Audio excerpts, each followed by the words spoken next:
Las heridas pueden ser físicas o mentales, pero el crimen deja cicatrices en todo lo que toca.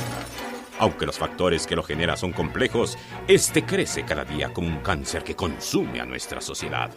Esto obliga a los agentes de la ley a auxiliarse de métodos científicos modernos, como la psicología y la criminalística. La guerra parece no tener final, pero una cosa es cierta: puedes correr, pero no esconder. Esto es Testigos del Crimen, con Guadalupe Gutiérrez y Roberto Coria. Frecuencia Cero, la otra radio.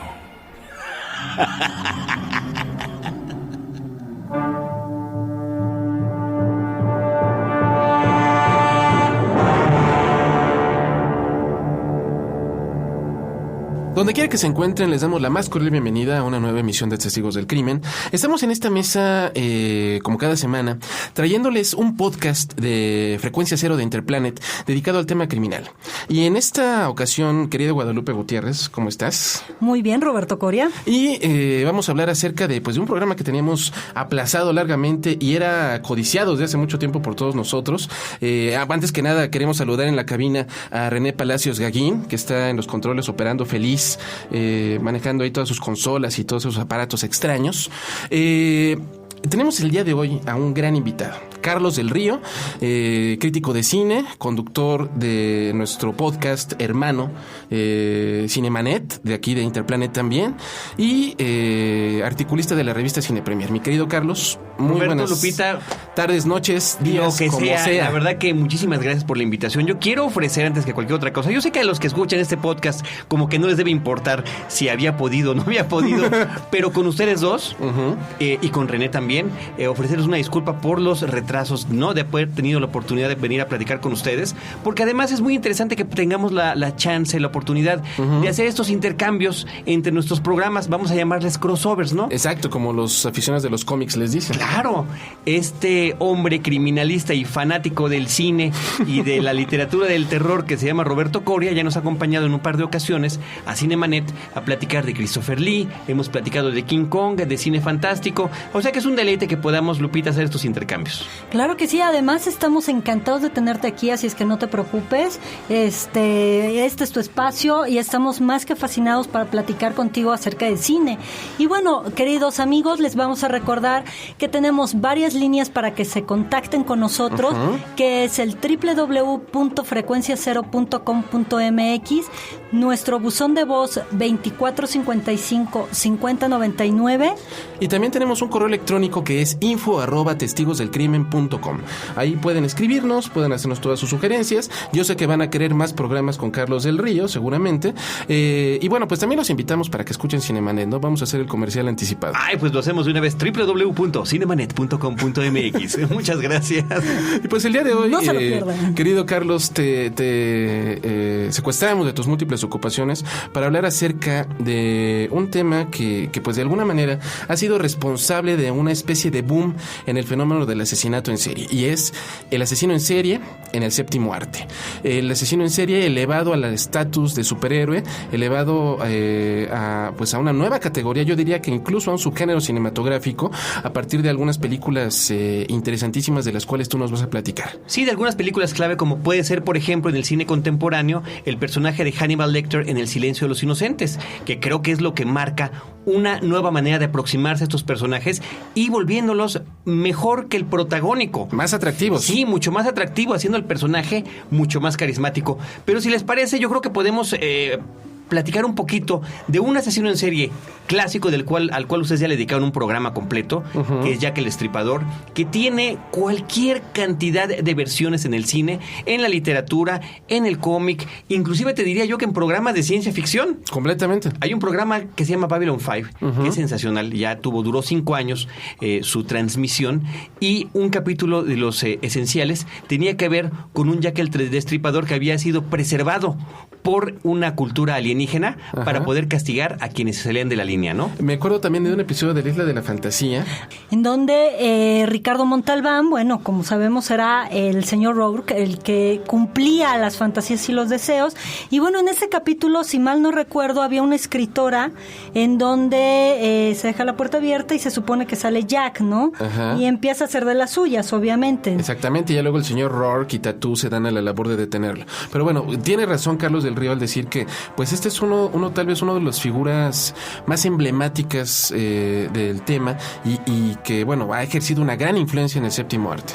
Además, como habíamos mencionado en nuestro programa, a partir de aquí en la ciencia moderna, digámoslo así, de la criminalística, es cuando se empieza a acuñar el término de asesino serial. No en esa época, pero fue a partir de Jack, en donde por las características de los crímenes que está poniendo y que está haciendo, se le llama asesino serial. A la hora de describirlo.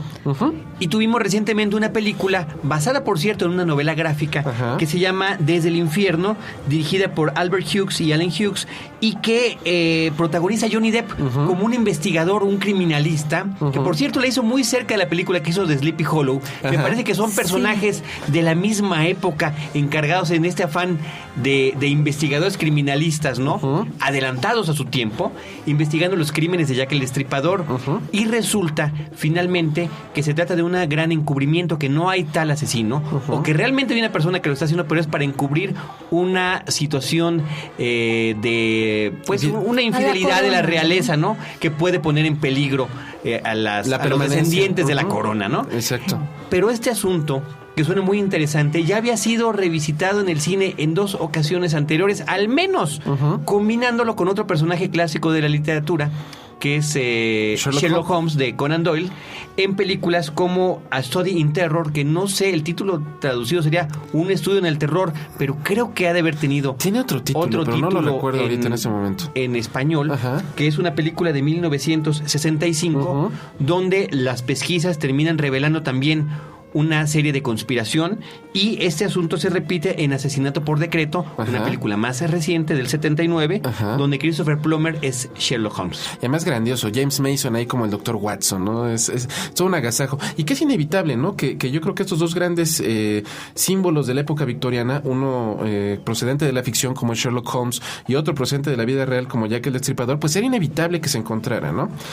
Y yo creo que desde este momento pues ha sido la figura del asesino en serie muy atractiva para los productores, porque bueno, pues el asesino en serie es muy atrayente para el público. ¿Por qué nos fascina la figura del asesino serial como personaje cinematográfico? Mira, siempre surge esa pregunta. Si no sé, si vamos y hacemos toda una encuesta, vamos a encontrar que a muchas personas les atraen, como bien dices, este tipo de películas, y Carlos lo ha de saber excelentemente bien. En este sentido, en que esta figura puede ser atractiva porque la persona está proyectando en ella sus deseos más brutales, literal. El instinto en pleno lo está depositando y el personaje lo está actuando. Entonces, habrá que ver también, y ahí vamos a preguntarle después a Carlos, ¿qué tanto de los asesinos seriales, que al regresar de esta pausa vamos a platicar qué características tiene, qué tanto de esto realmente se repite en estas películas, o qué tanto también se hacen ficción para que sean atractivas?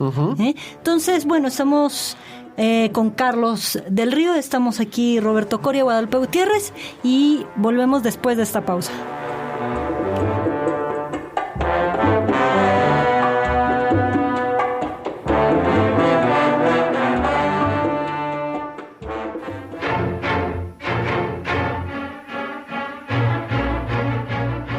La película Psicosis, dirigida en 1960 por el maestro del suspenso Alfred Hitchcock, está basada en una novela homónima del escritor Robert Bloch.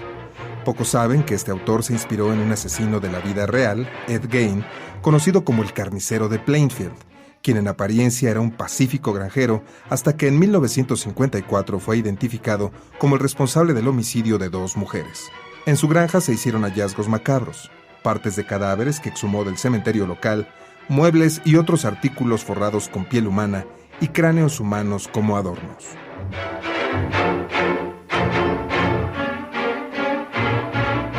Si quieres descubrir al asesino, Quédate con los testigos del crimen.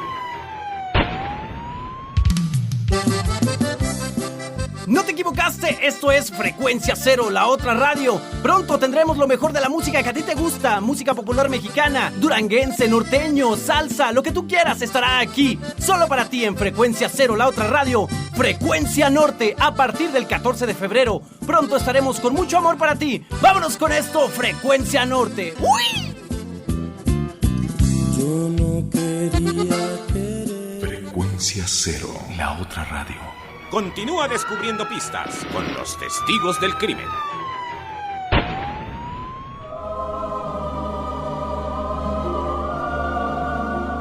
Y estamos de regreso en Testigos del Crimen y pues resulta casi imposible detener todo el flujo de información que está saliendo en esta mesa, porque ahorita con Carlos del Río, Guadalupe Gutiérrez, estamos aquí, estábamos platicando esta película de Escape al Futuro, donde H.G. Wells, protagonizado por Malcolm McDowell, en la máquina del tiempo se da a la labor de cazar a Jack el Destripador, que ha escapado al futuro, en ese momento la década de los 70s, 80s. A nuestro presente. A nuestro presente. Y donde dice Jack el Destripador, déjame, es que aquí estoy en mi hábitat, estoy aquí perfecto. Claro, aquí paso desapercibido. Exacto. Y aquí no soy perseguido. Y que además explica el porqué de la repentina desaparición de Jack el Destripador. Jack el Destripador encuentra la máquina de H.G. Wells, que en lugar de estar escribiendo el libro, la está construyendo. Exacto. Y viajan al futuro. La verdad que ¿qué tipo de películas que pueden combinar esta serie de personajes literarios, ¿no? Exacto, son juegos maravillosos. Con realidad. Historia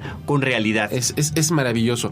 Yo quisiera que retomáramos, veo que es poco el tiempo que nos queda. Yo quisiera que retomáramos, Guadalupe, que nos hablaras un poco qué es un asesino en serie para poder identificar pues algunos especímenes ejemplares en el cine.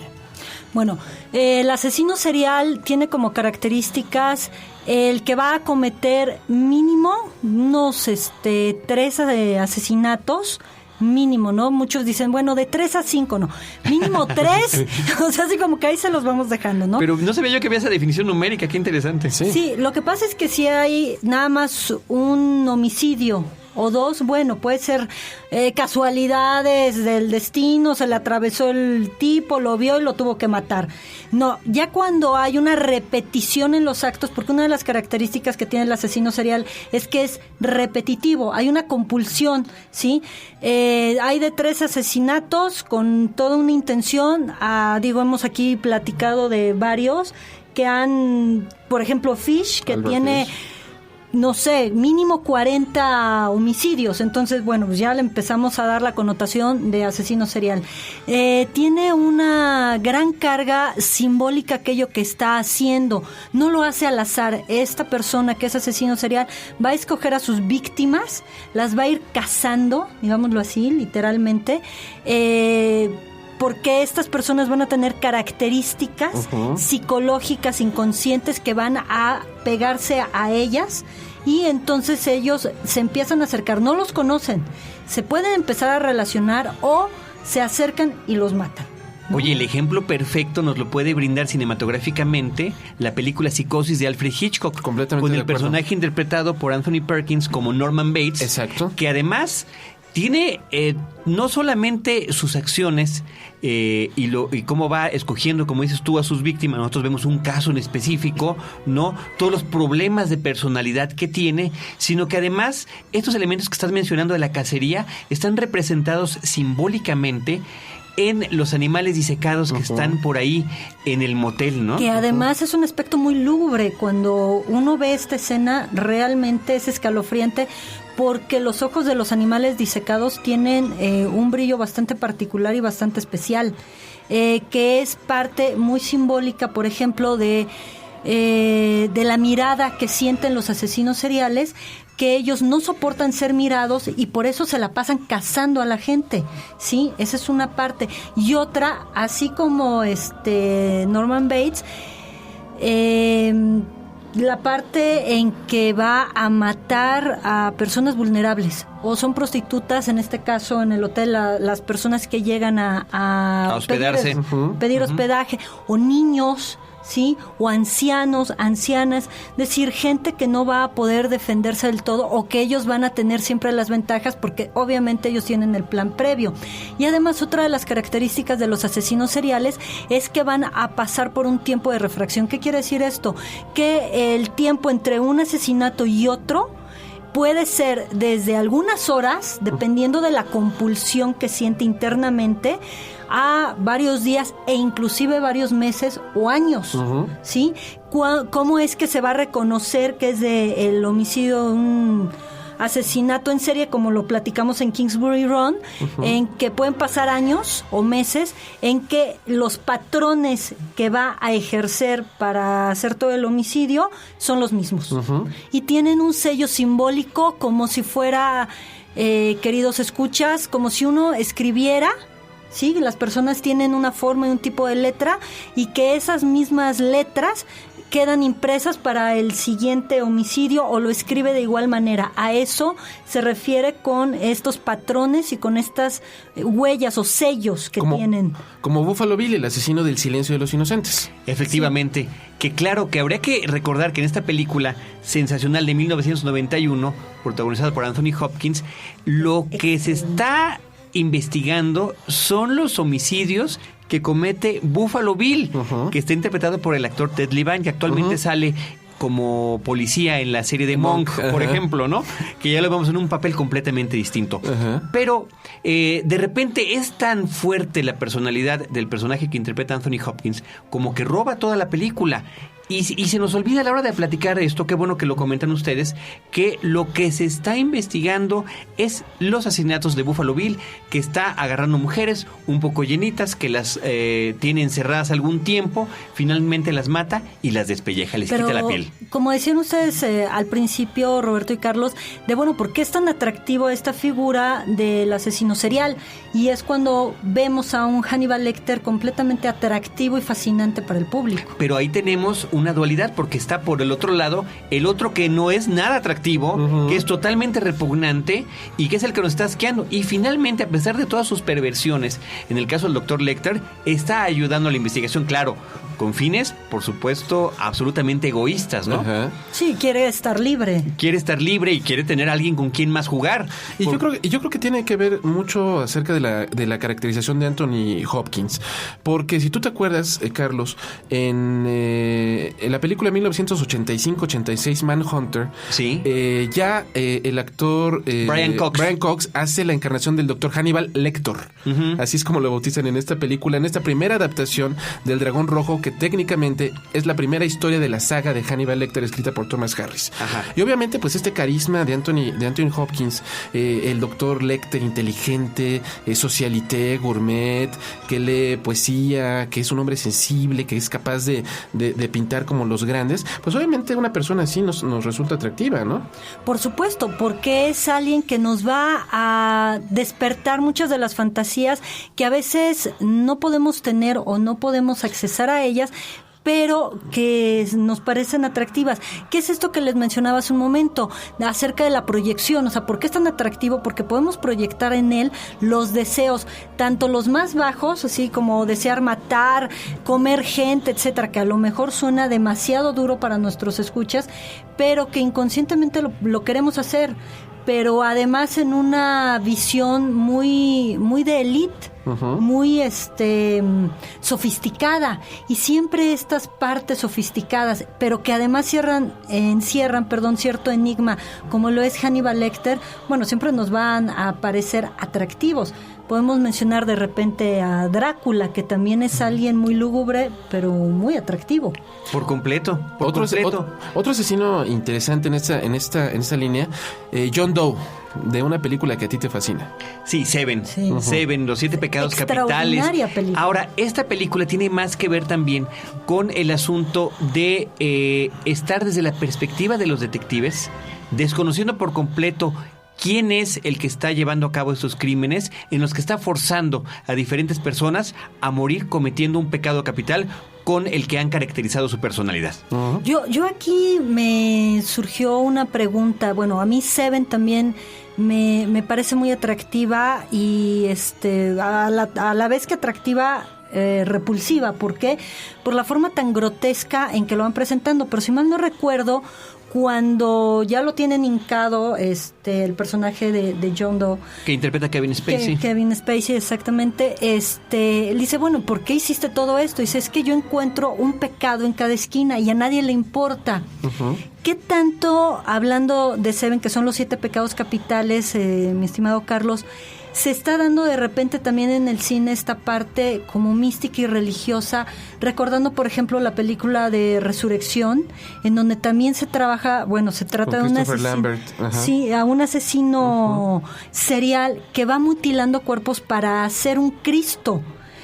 ¿Qué tanto de esta mística o de tanto de esta parte de religión se está invadiendo, por ejemplo, en este género? Está apareciendo de verdad con mucha frecuencia, como que es algo que le brinda un contexto adicional a este tipo de historias, y la podemos ver en diferentes versiones, ¿no? Están, por ejemplo, Los ríos del color púrpura, una película francesa que inclusive tiene secuela, que realmente no se trata de lo mismo, bastante cuestionable, tristemente, con la presencia de Christopher Lee por ahí. Exacto. En uno de los papeles de villano, pero que en el que involucrar este tipo de cuestiones se ha vuelto un lugar recurrente.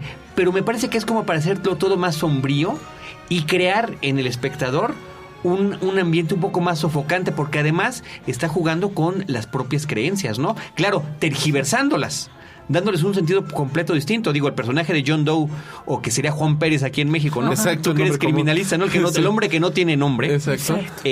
Resulta que tiene un complejo de Dios. Completamente. Donde quiere castigar a los demás, y que ese mismo complejo se repite en una película más reciente que se llama Juego Macabro. Me parece interesantísimo. Creo que vale la pena que retomemos nuestro siguiente bloque con Juego Macabro. Y por el momento, ¿les parece si hacemos una pausa? Volvemos en un instante.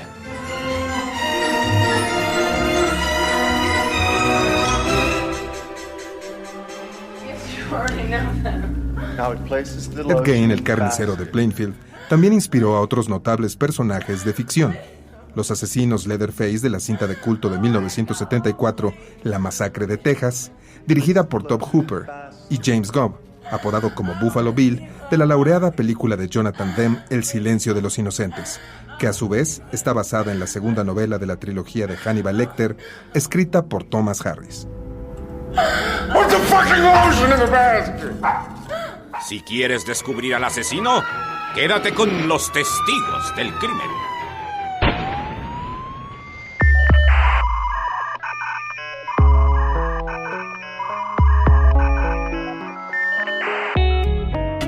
www.frecuenciacero.com.mx. Frecuencia Cero, la otra radio, un nuevo medio para una nueva generación.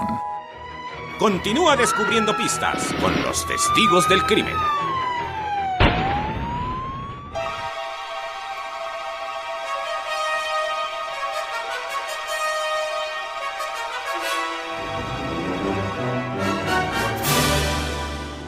Y ya estamos aquí de regreso en esta mesa que, bueno, el tema está interesantísimo. Sí, creo que nos va a faltar tiempo. Yo creo que en algún momento tendremos que secuestrar a Carlos del Río para hacer un segundo programa dedicado a este tema. Y que deberíamos de grabar lo que queda entre espacio de bloque del programa, sí. Porque de repente empezamos a platicar cosas bien grandes. Exacto. E interesantes. Ahorita Lupita nos describía este asunto ya de manera psicológica, ¿no? Hablábamos de el personaje de Kevin Spacey en Seven, y del personaje protagónico que origina los asesinatos en la película de Saw, Juego Macabro, que son gente que juzga al prójimo y lo castiga. Exacto. Y entonces justamente Lupita dijo con la voz que sigue: bueno, estos son delirios. Delirios, okay. Qué bonita palabra. Son estos delirios megalomaníacos, en donde parece que lo que están estructurando internamente es jugar a ser Dios. Entonces, yo veo que estás mal, te señalo con el dedo, y además, como tengo la justicia divina, puedo hacer contigo lo que se me da la gana, y entonces te castigo. Exacto. Que es algo terrible, completamente sombrío, pero a la vez nos deja a los que estamos viendo la película, los espectadores, esta sensación entre la parte de bueno, sí es cierto, hay mucho mal en el mundo, pero ¿quién es alguien más como para venir a decir es justicia por mi propia mano, pero no es mi propia mano porque es el delirio y yo vengo a crear la paz cuando todo es un caos? Que de alguna manera esta película de Juego Macabro como que plantea con estas mismas bases un nivel posterior o distinto, ¿no? Que es este hombre enfermo de cáncer terminal, está falleciendo y empieza a castigar a la gente que no está apreciando la vida o que está haciendo algo mal con ella. Ahora los pone una suerte de juegos en los que pueden o no perder la vida dependiendo de si siguen las reglas o no, y que puede involucrar en muchas ocasiones una automutilación o el asesinar al prójimo, ¿no? Bueno, pero ahí lo que tenemos es la rabia proyectada y el enojo de decir, pues yo me voy a morir, tú tienes que apreciarlo y entonces le doy cuello a todos. Pues no, a ver, espérate. Y ahí había otra pregunta que yo le quisiera hacer a Roberto como criminalista, porque la propia película se lo plantea, pensando de si ese personaje es o no un asesino serial, porque él finalmente no es el que está ejecutando a la persona. Exactamente, técnicamente el tipo está induciendo a las personas a que cometan pero no un deja acto criminal. alternativa. No deja alternativa, eso es lo terrible del juego que él inicia. ¿No? Finalmente las personas que cometen una automutilación, como dices, la persona que se ve forzada a matar al semejante, es por la situación extrema a la que es sometido. Entonces, técnicamente el tipo tendría responsabilidad. Yo no creo que sea un asesino en serie como tal. No, yo tampoco. Porque él no está interviniendo, o sea, literal con la mano para hacerlo todo esto, los homicidios, los grandes crímenes, pero sí interviene desde una parte psicológica. Y digamos que el manejo es más psicológico en el sentido de la manipulación. Es como un titiritero. Eso simbólicamente este asesino se expresa o hace ver sus intenciones a través de un titerito ahí de guiñol muy macabro que de alguna manera es Mira, ahí está todo el simbolismo está ahí tan claro. ¿Por qué no lo vi? Exacto. Pero hay otras películas, querido Carlos, que tú nos querías platicar. Bueno, está también la película de Psicópata Americano. Es una película del 2000, está basado en una novela de Bret Easton Ellis y el personaje principal se llama Patrick Bateman en un homenaje a Norman Bates. A Norman Bates, ¿no? Pero este es otra persona, este es el Yuppie contemporáneo. Además está ubicado en la época de los años 80, ¿no? En esta época en la que películas como El poder y la avaricia de Oliver Stone estaban revelando cómo había la orientación materialista por completo, ¿no? Exacto. Madonna estaba cantando I Am a Materials Girl y los diamantes seguían siendo eternos, ¿no? Exacto. Finalmente. Entonces, este hombre que vive en este estatus de gran ejecutivo de una compañía, empeñados en la apariencia, en el coche que uso, y esta escena en el restaurante al que voy. En el restaurante al que voy, ¿no? Bueno, al que puedo o no tener acceso. La escena de la tarjeta de presentación. Por favor, es extraordinaria. Es mi escena favorita de la película.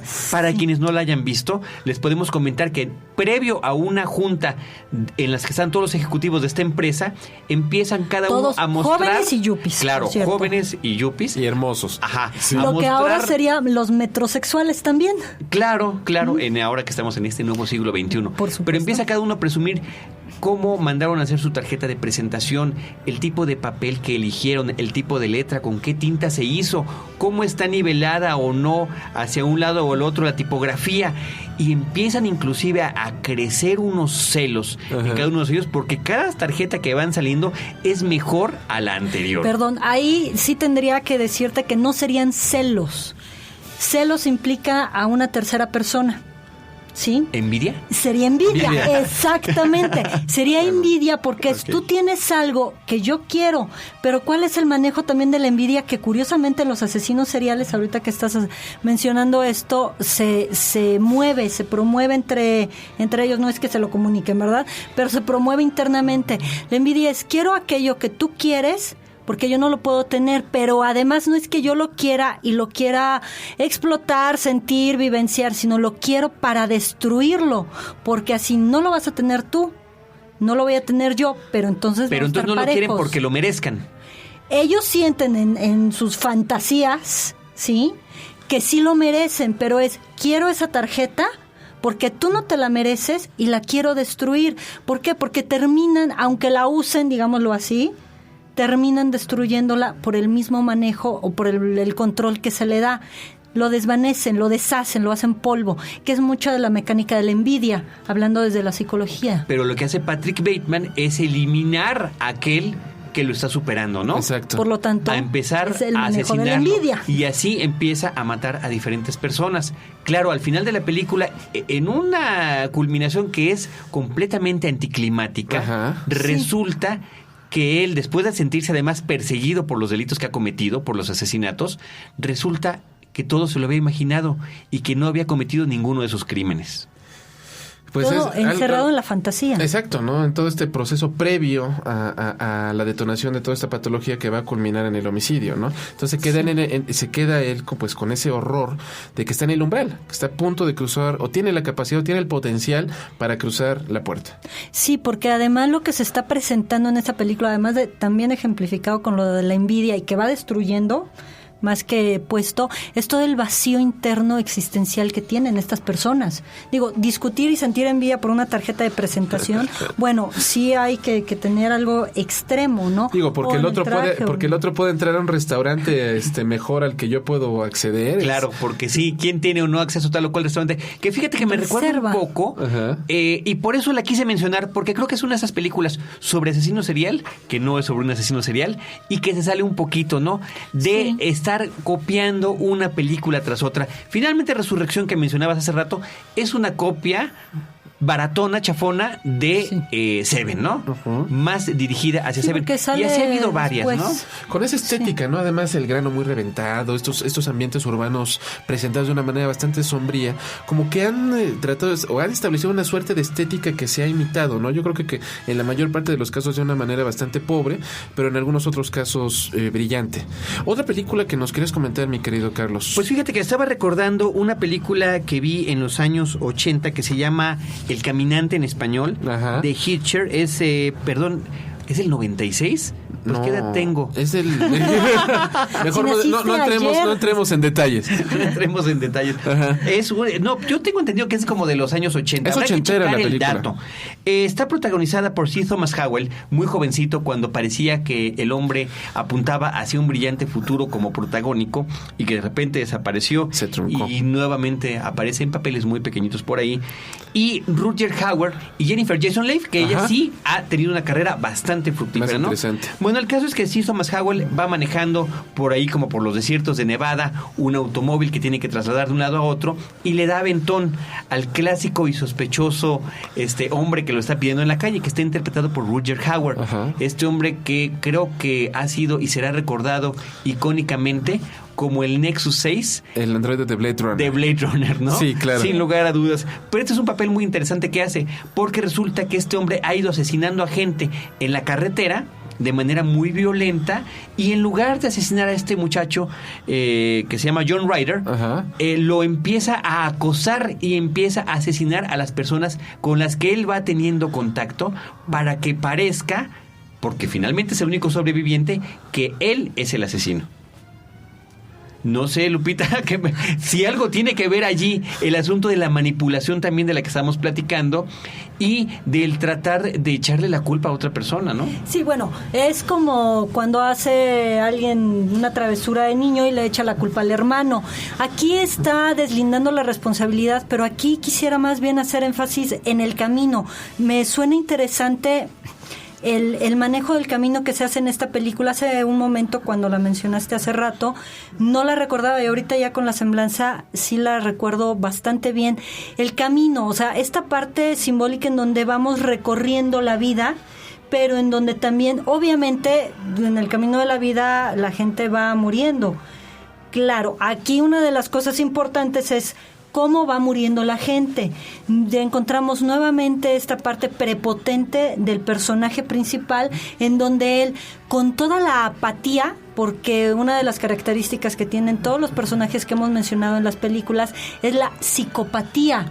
no hay un sentimiento de culpa, de remordimiento, es ausente no completamente. están conscientes de lo que hacen, bueno, sí lo saben, pero no les importa, y esto es parte de lo que se ve en El Caminante, como el camino de la vida, y va regando su estela de sangre atrás, y él continúa sin importarle nada, ¿no?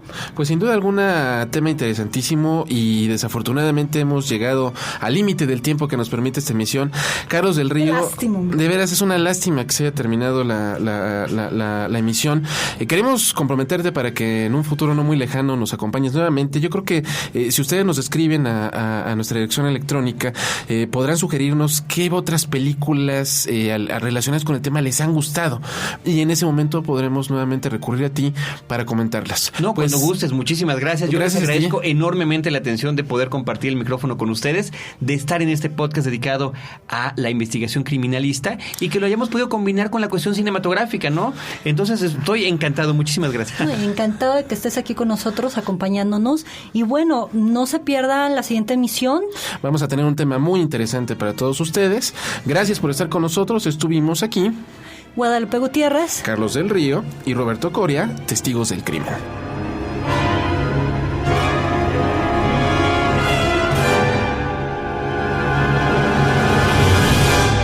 Esto fue Testigos del Crimen con Guadalupe Gutiérrez y Roberto Coria. Mantente en contacto con nosotros en www.testigosdelcrimen.com o al teléfono 2455-5099. Testigos del Crimen, un programa más de Frecuencia Cero, la otra radio.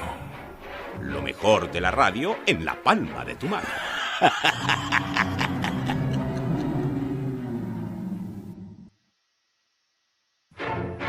Las heridas pueden ser físicas o mentales, pero el crimen deja cicatrices en todo lo que toca. Aunque los factores que lo generan son complejos, este crece cada día como un cáncer que consume a nuestra sociedad. Esto obliga a los agentes de la ley a auxiliarse de métodos científicos modernos, como la psicología y la criminalística. La guerra parece no tener final, pero una cosa es cierta: puedes correr, pero no esconder. Esto es Testigos del Crimen, con Guadalupe Gutiérrez y Roberto Coria.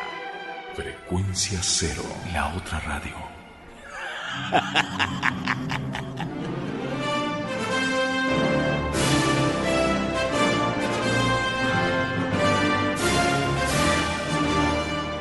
Si están ustedes frente a la computadora en su oficina, si van camino al trabajo escuchando su iPod, o si están simplemente en un café internet o con los amigos escuchándonos, les damos la más cordial bienvenida a Testigos del Crimen, el podcast de Frecuencia Cero de Interplanet, en el cual analizamos temas de gran actualidad, temas relacionados con el crimen y con todas las manifestaciones oscuras del ser humano. Nos encontramos en esta mesa Guadalupe Gutiérrez y Roberto Coria. Le damos una bienvenida también a nuestro querido René Palacios Gaguín, que está ya en los controles. Y les recordamos, Guadalupe, que tenemos varias vías de comunicación. Por supuesto, que es un buzón de voz con el 2455-5099. También tenemos nuestra página web donde nos pueden dejar un mensaje directamente, www.testigosdelcrimen.com, o también tenemos un correo electrónico, que es info@testigosdelcrimen.com. Y pues, si te parece, Guadalupe, vamos a entrar en materia.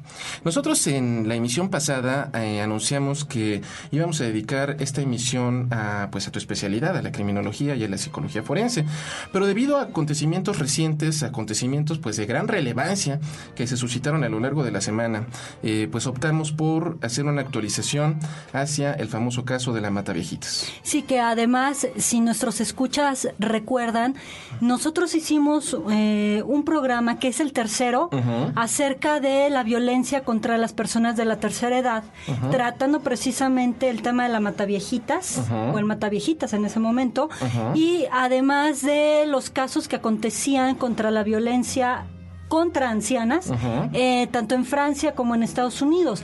Y bueno, el pasado 25 de enero del 2006, pues se da toda este escándalo por la aprehensión de Juana Barraza. Así es.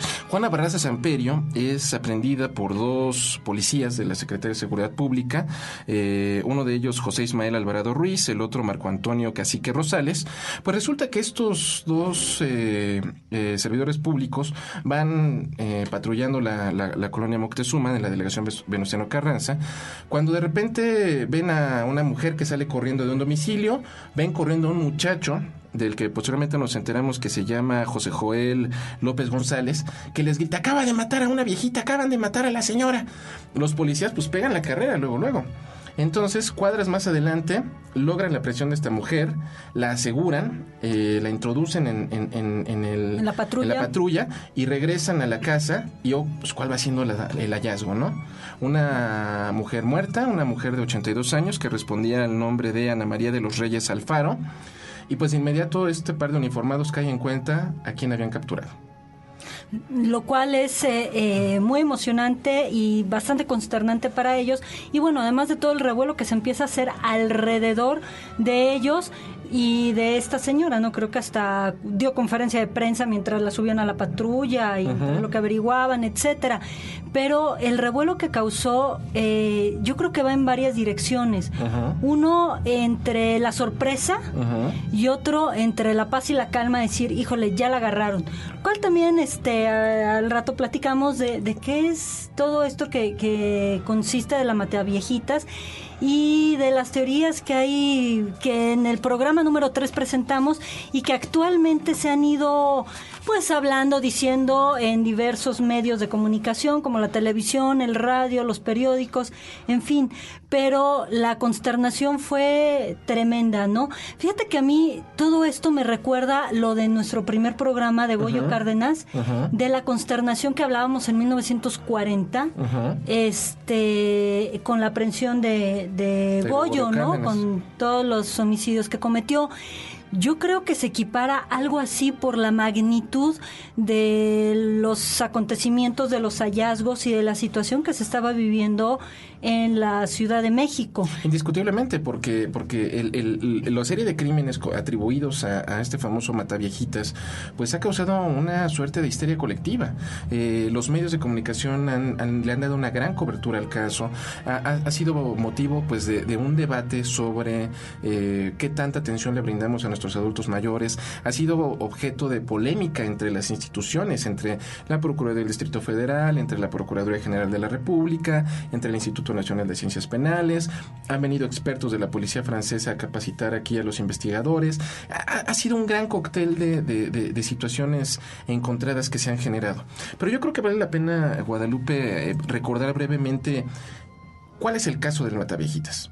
Si tú te acuerdas, desde 1998 hasta la fecha es cuando comienzan a suscitarse esta serie de homicidios en los cuales personas de la tercera edad, prácticamente todas mujeres, prácticamente todas pues que vivían solas en sus domicilios, comienzan a ser encontradas en sus domicilios muertas, asfixiadas por algún agente constrictor, y ha crecido la escalada hasta sumar al 2005 44 homicidios aproximadamente, algunos más, algunos menos. Las autoridades han tenido muchas respuestas hacia este tema. En un principio se negaba la existencia de un asesino serial, luego el procurador Batis dijo que podía existir un criminal de este tipo operando, hasta la famosa y poco afortunada declaración del suicidio, ¿no? Sí, bueno, ese estuvo genial, que me parece que en diciembre dijo que ya se había suicidado el mataviejitas, lo cual no sabemos si era ya para sacudirse la situación o para de verdad un profundo análisis que haya hecho de los acontecimientos. Pero bueno, todos los que hemos seguido este caso hemos sabido perfectamente, o sabíamos en ese momento, que no podía ser por la cercanía de los crímenes que se fueron cometiendo, si vamos recordando, de noviembre a la fecha, de la época de enfriamiento que tuvo a la fecha. Bueno, se empezó así como una demostración de, bueno, creían que me había ido, que me había suicidado, lo cual también era improbable por el tipo de perfil que manejaba. Así es. Y pues precisamente de este perfil, de su modus operandi y de todos los pormenores que salieron a la luz después de la captura de Juana Barraza, hablaremos después de una pausa, si te parece. Me parece perfecto.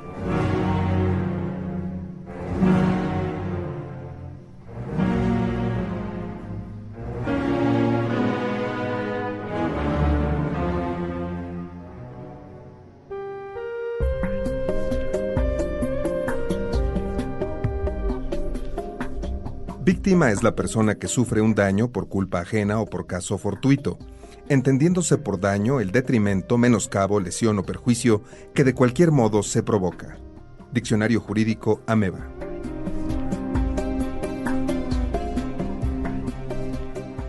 Si quieres descubrir al asesino, quédate con los testigos del crimen. Radio Raza, en su presentación de lujo podcast, para los oídos más refinados. Aderezado con los comentarios de Bonfilio Cruz y sazonado con la chispa de Guadalupe Chaires. El único producto hecho por hombres que a las mujeres les encanta. Descárgalo todos los miércoles A partir del 15 de febrero. disponible únicamente en Frecuencia Cero. Este programa no es recomendable a piratas por su alto contenido intelectual. Llama a nuestro correo de voz 2455-5099. Frecuencia Cero, la otra radio. Porque la radio se está quedando sin oyentes. Continúa descubriendo pistas con los testigos del crimen.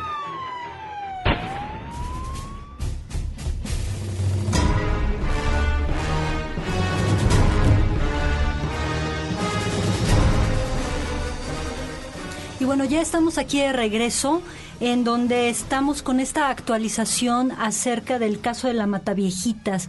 Y bueno, ¿qué nos puedes decir acerca de todo este rollo criminalístico, Roberto? Pues criminalísticamente hablando hay muchas consideraciones que hacer respecto al caso y pues algunas las habíamos hecho en nuestra primera emisión. Lo primero que debemos de hablar es acerca del modus operandi de este criminal. Todas las mujeres, el común denominador es que vivían, como habíamos dicho, solas en su domicilio. Ninguno de los accesos mostraba violencia, no había forzadura de puertas, no había ningún tipo de signo de que se hubiera el agresor hubiera entrado de manera violenta al lugar, por lo cual, principio de probabilidad, podemos inferir que el sujeto tenía un libre acceso, posiblemente permitido por pues la misma víctima, ¿no? Había signos de saqueo generalizado, las cosas fuera de su lugar, los cajones desacomodados, la ropa suelta. Las mujeres, algunas de ellas presentaban signos de lucha, defensa y forcejeo, algunas habían tratado de defenderse, mas sin embargo la fortaleza de su atacante pues era superior, y obviamente pues ellas en su constitución física y en sus propias fuerzas no pueden oponer mucha resistencia. Todas ellas estaban estranguladas utilizando un agente constrictor o un elemento constrictor que el asesino tomaba de la misma casa. Es decir, podía tomar un cable de luz, podía tomar unas medias, podía tomar una sábana, cualquier agente que sirviera para al ejercer una fuerza, obstruir las vías de acceso superiores. En este caso, obstruir la respiración. Y la víctima quedaba ahí tendida en su casa hasta que era encontrada por algún familiar, por algún vecino, etcétera. Entonces, esta sería la primera consideración. Fíjate que pensando y escuchando todo esto acerca de la forma en cómo ella entraba, que no había forcejeo, que no había una forma brusca de entrar. A ti y a mí que nos gustan los vampiros, yo recuerdo una cosa bastante importante de ellos, en donde se supone que un vampiro no te puede dañar si no lo invitas a tu casa. Si no le permites el acceso, eso es interesante. Sí, entonces yo recordé mucho esto y lo tuve muy presente porque esta mujer no hacía daño a menos que se le permitiera entrar en una forma accesible y voluntaria, como esto que menciona de, bueno, pues si no me va a dejar que le lave la ropa, pues regáleme un vaso de agua, ¿no? O sea, cualquier forma para apelar hacia la humanidad de la anciana y ella pudiera de esta forma ingresar. Eso es algo que a mí me llamó mucho la atención y además, tú que decías, bueno, la corpulencia de esta mujer, Juana Barraza, es impresionante. Exacto. Testigos incidentales de los hechos, no testigos materiales, no testigos directos, personas por lo regular vecinos, personas que vivían en la zona de los asesinatos, comenzaron a ofrecer a las autoridades descripciones para elaborar retratos compuestos, comúnmente conocidos como retratos hablados, los cuales, pues es personas que iban por la calle y que de repente veían a una persona que le pareció sospechosa, una persona fuera de lugar, fuera de todo este contexto en la zona, pues les llamaba la atención, comenzaron a elaborarse estos retratos, se hicieron docenas de retratos y pues todos los testigos coincidían en que era una persona, era una mujer muy robusta o era un hombre disfrazado de mujer.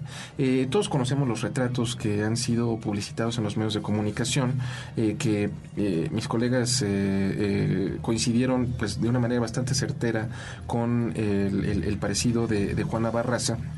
Este fue el primer indicio, porque al momento ya de que la Procuraduría de Justicia y más concretamente los servicios periciales toman conocimiento de la escena del crimen, pues se abocan a realizar diferentes estudios. Y el más significativo o el más indispensable serán los estudios de dactiloscopía. ¿Por qué?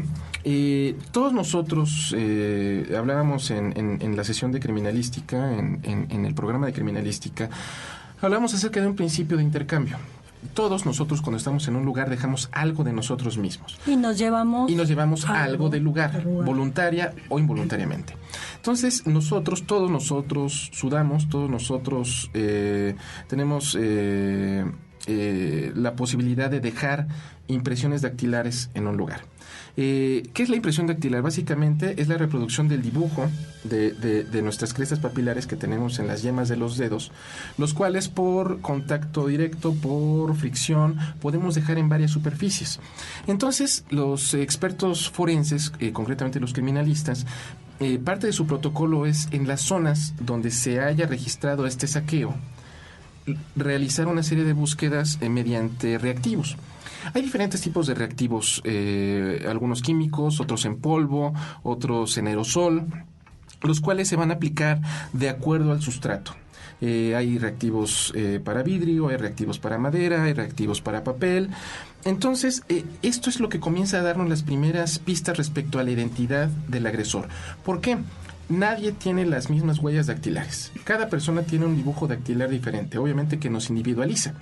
El reactivo se adhiere ya sea al sudor, a la humedad o a la grasa que nosotros desprendemos en el dibujo dactilar y va a ser revelado mediante contraste utilizando, por ejemplo, en papel reactivo magnético, no sé, si es en una superficie como una mesa o una vitrina, reactivo negro de humo, reactivo de grafito, reactivo blanco, es decir, hay varios procedimientos.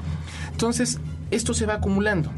Obviamente, esto es un protocolo de investigación que va a servir para identificar a una persona hasta que tenemos a un posible sospechoso. La Procuraduría de Justicia cuenta con un sistema que se llama AFIS, Automatic Fingerprint Identification System, o Sistema de Identificación Automática de Huellas Digitales, el cual contiene todo el acervo de dactilogramas, de fichas decadactilares de las personas que han sido detenidas o que han sido sometidas a algún proceso penal. Entonces, la computadora, en base a puntos característicos, confronta todas estas huellas y si está en la base de datos puede decirnos su nombre, identidad, todos los detalles de la persona. Pero ¿qué pasa si no está en el banco?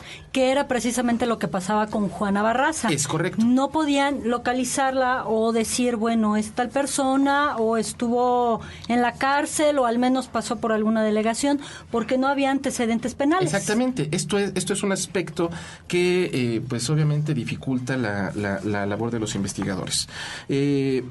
¿Cuál es el procedimiento mediante esta mujer asesinaba a sus víctimas? La asfixia. La asfixia es la rama de la medicina legal que estudia pues precisamente este fenómeno, la falta de respiración causada por un agente externo relacionados con algún hecho delictivo. Hay diferentes tipos de asfixias.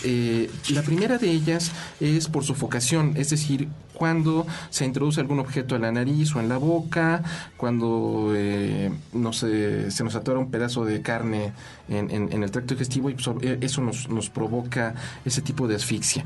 La segunda es por compresión externa del cuello, con dos variantes, el ahorcamiento y el estrangulamiento, que son las que nos competen en el presente caso, la aspiración de líquidos, la broncoaspiración o simplemente cuando nos ahogamos en la alberca es otra cuestión, y hay otra asfixia que puede ser causada por alteraciones en la biomecánica del músculo respirador, ya sea por una compresión tóraco-abdominal, por cuando nos cuelgan, por ejemplo, la crucifixión es una muerte por asfixia. Pero bueno, ya para rematar esta cuestión, la gente utiliza indistintamente el término ahorcamiento y asfixia, cuando son dos cosas diferentes. En el caso del ahorcamiento es, por ejemplo, cuando una persona se cuelga. Es decir, es el acto de violencia. Con sus sogas, y por el propio peso del cuerpo, exacto, se dejan caer y el propio peso del cuerpo es el que provoca esa asfixia, que es muy diferente al estrangulamiento. Junto con una ruptura también en el cuello. En algunos casos, efectivamente. Y en el caso del estrangulamiento es la interrupción violenta de la circulación cervical a causa de una energía de constricción en el cuello, aplicando dos fuerzas opuestas o convergentes. Es el fenómeno que se produciría si yo tomo un pedazo de cuerda o una media o algo, me coloco atrás de ti y con mi propia fuerza, como agresor, comienzo a ejercer hasta que pues te privo de la vida. Ese es el modus operandi de esta mujer, el cual ella misma confesó. Pero bueno, esta es la parte criminalística. Creo que una parte significativa es el por qué. Y te vamos a preguntar todo eso, mi querida Guadalupe, después de una pausa.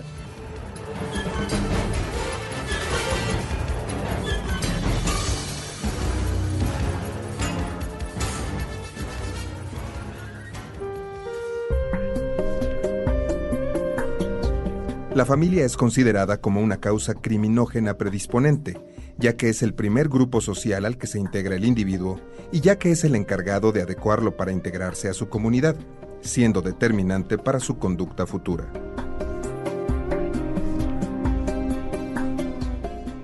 Si quieres descubrir al asesino, quédate con los testigos del crimen.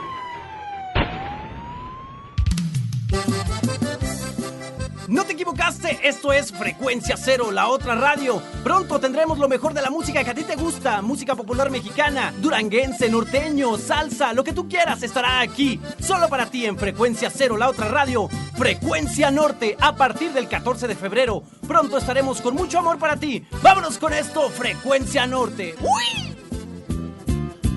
Yo no quería querer. Frecuencia Cero, la otra radio. Interplanet presenta su nueva división. Frecuencia Cero, la otra radio. La primera propuesta formal de producción de contenidos podcast en México. Frecuencia Cero. Continúa descubriendo pistas con los testigos del crimen.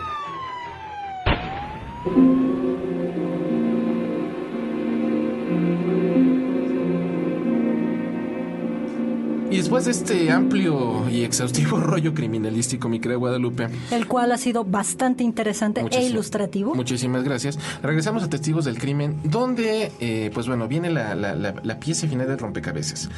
¿Quién era esta mujer? ¿Qué sabemos de ella, Guadalupe? Bueno, ya hemos escuchado en los medios que Juana Barraza Samperio ha sido una mujer que ha sufrido mucho, ¿no? Uh-huh. Yo quiero alejarme un poquito de esta parte como un poco amarillista, uh-huh, la verdad, porque ya a estas alturas del partido escuchamos los medios, las historias, y nos queda como este sabor doloroso, ¿no? Uh-huh. Y no justificado, pero que sea más interesante e importante. No, Juana, a los 12 años su mamá la regala a un tal José Lugo, uh-huh, quien la viola y la embaraza, uh-huh, ¿no?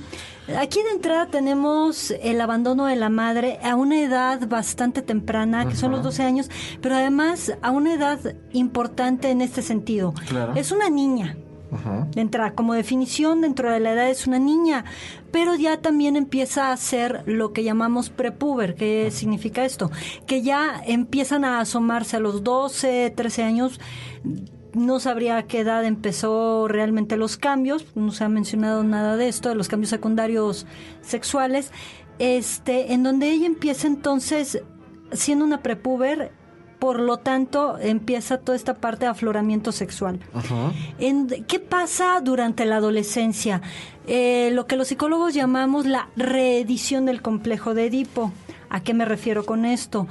A que empieza nuevamente la triangulación entre papá, mamá y el hijo para terminar de definir una identidad, en este caso una identidad personal y además una identidad sexual. Entonces ella la regala, lo cual es bastante humillante y devaluativo, ¿sí? En una edad vulnerable, como repito. Además llama mucho la atención que es analfabeta.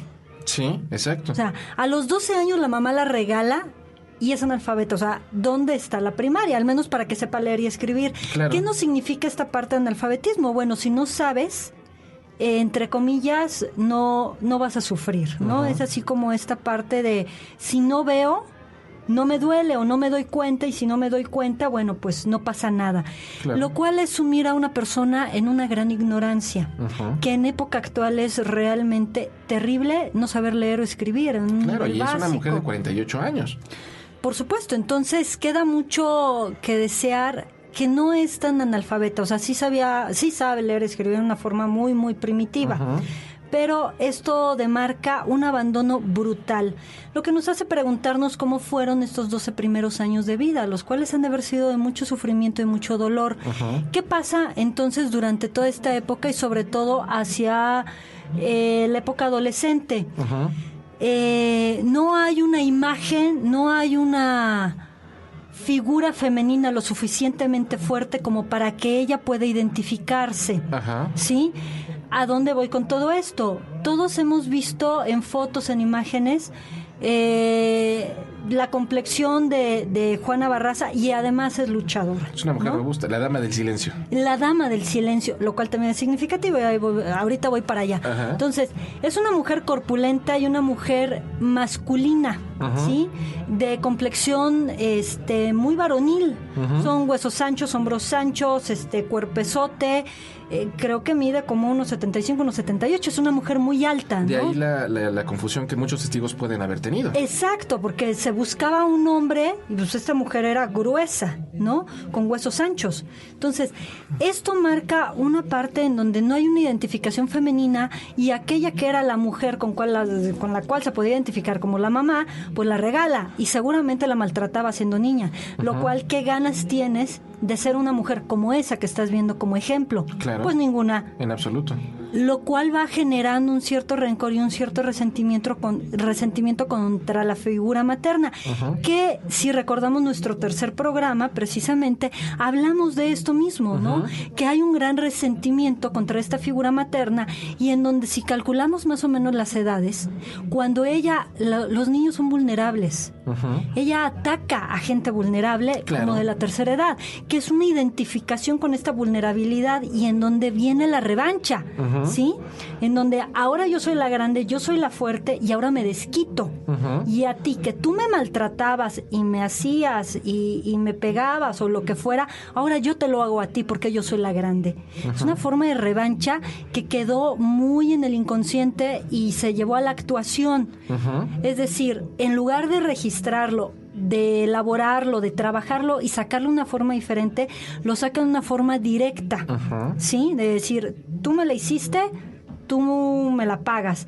Pero obviamente esto lo que hace es desplazar la figura materna a todas estas mujeres, ¿sí? Y por eso comete tanto crimen. Ahora bien, es muy interesante esto de la lucha libre, porque ella va a reaccionar contra la violencia vivida.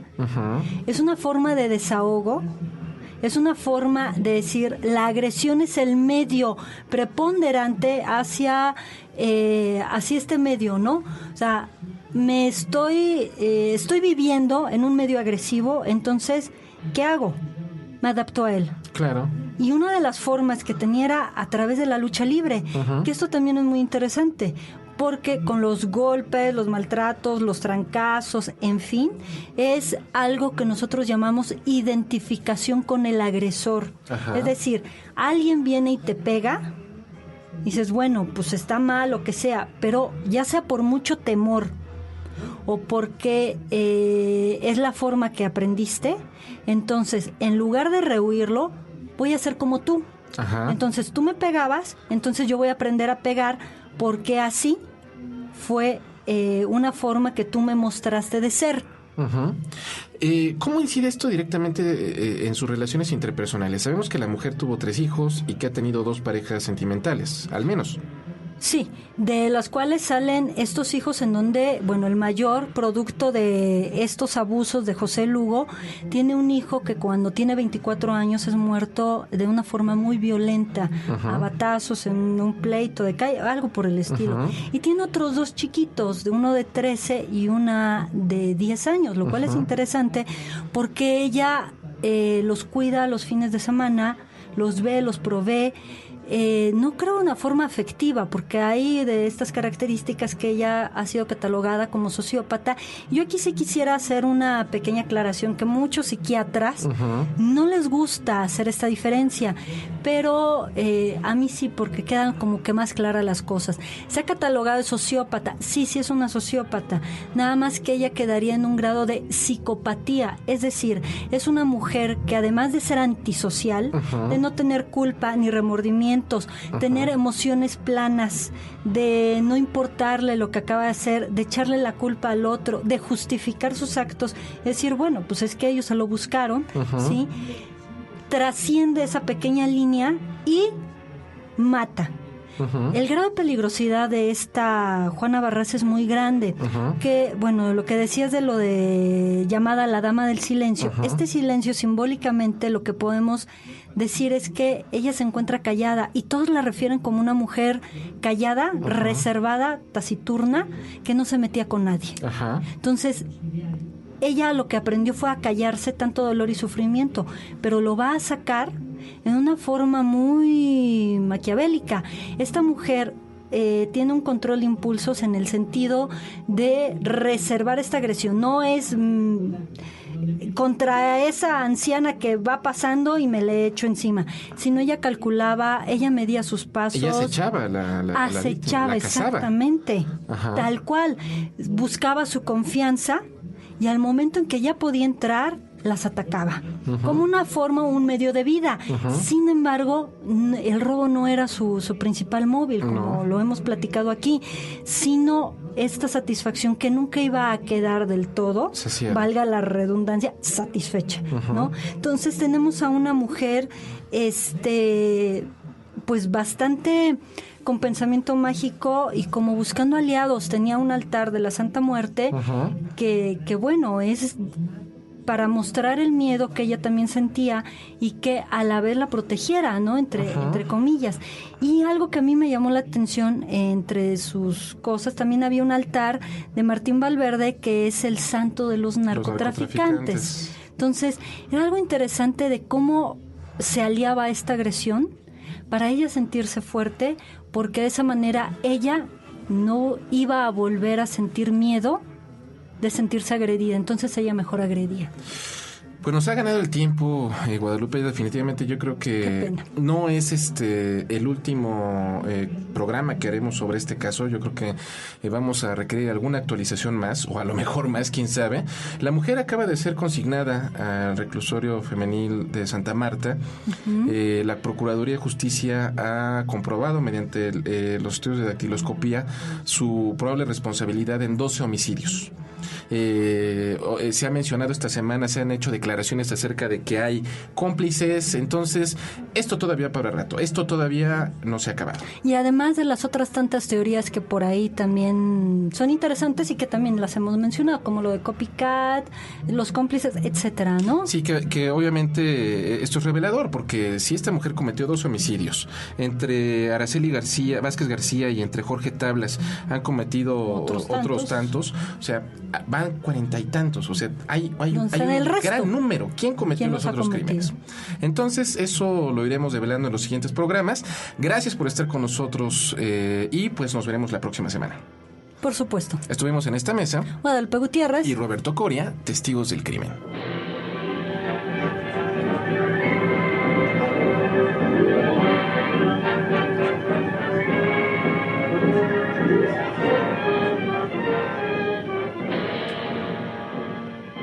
Esto fue Testigos del Crimen con Guadalupe Gutiérrez y Roberto Coria. Mantente en contacto con nosotros.